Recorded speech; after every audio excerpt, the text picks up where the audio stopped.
Welcome to the Words of Hope podcast, weekday devotions from the diverse voices of Cathedral of Hope, United Church of Christ.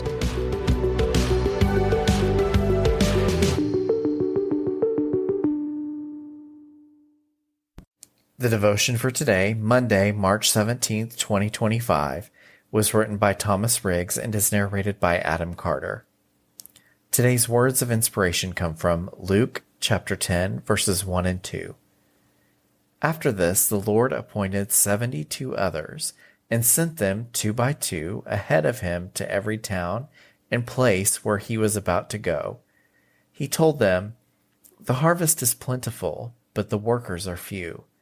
Ask the Lord of the harvest, therefore, to send out workers into his harvest field."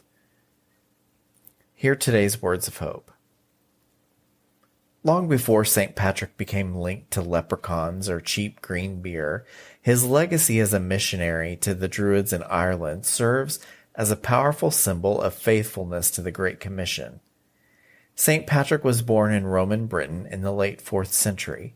As a teenager, he was kidnapped by Irish raiders and brought to Ireland, where he was enslaved for 6 years.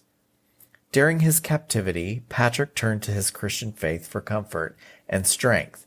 Eventually, he escaped, but later felt called to return to Ireland as a missionary. He spent many years preaching the gospel, converting thousands of Irish people to Christianity and establishing churches, schools, and monasteries across the country. I grew up in the Episcopal tradition where they venerate the saints of the church. Anglicans follow the example of the saints to strengthen their own faith and character. These models of virtue, compassion, and dedication to God serve as an example for us to follow. Whether it was the more commonly known examples of Patrick or Valentine, or Nicholas, or the lesser-known Paul of Thebes, Bede, or Rosso of Andex, the examples of the saints teach us about resistance to empire, perseverance in times of persecution, agency to influence our environment constructively, and maintaining zeal for the mission ahead. In these times of resistance and uncertainty, where rapid changes and societal transformation seemingly happen daily, perhaps reading and reflecting more about St. Patrick, the Holy Innocents, Dietrich Bonhoeffer, Carlos Acutis, and other inspirational figures would give us some insight into how we can be saints in our own space and time. My favorite hymn, also from the Episcopal tradition, is "I Sing a Song of the Saints of God." The last verse sums it up well. They lived not only in ages past, there are hundreds of thousands still. The world is bright with the joyous saints who love to do Jesus' will. You can meet them in school or in lanes or at sea, in church or in trains or in shops or at tea. For the saints of God are just folk like me, and I mean to be one too.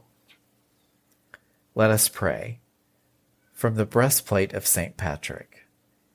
Christ with me, Christ before me, Christ behind me, Christ in me, Christ beneath me, Christ above me, Christ on my right, Christ on my left, Christ when I lie down, Christ when I sit down, Christ when I arise, Christ in the heart of every man who thinks of me, Christ in the mouth of everyone who speaks of me, Christ in every eye that sees me, Christ in every ear that hears me.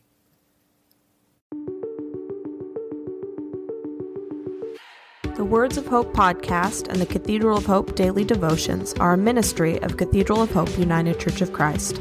To support this ministry, please subscribe to and share this podcast, follow us on social media, and donate through our website at cathedralofhope.com/give.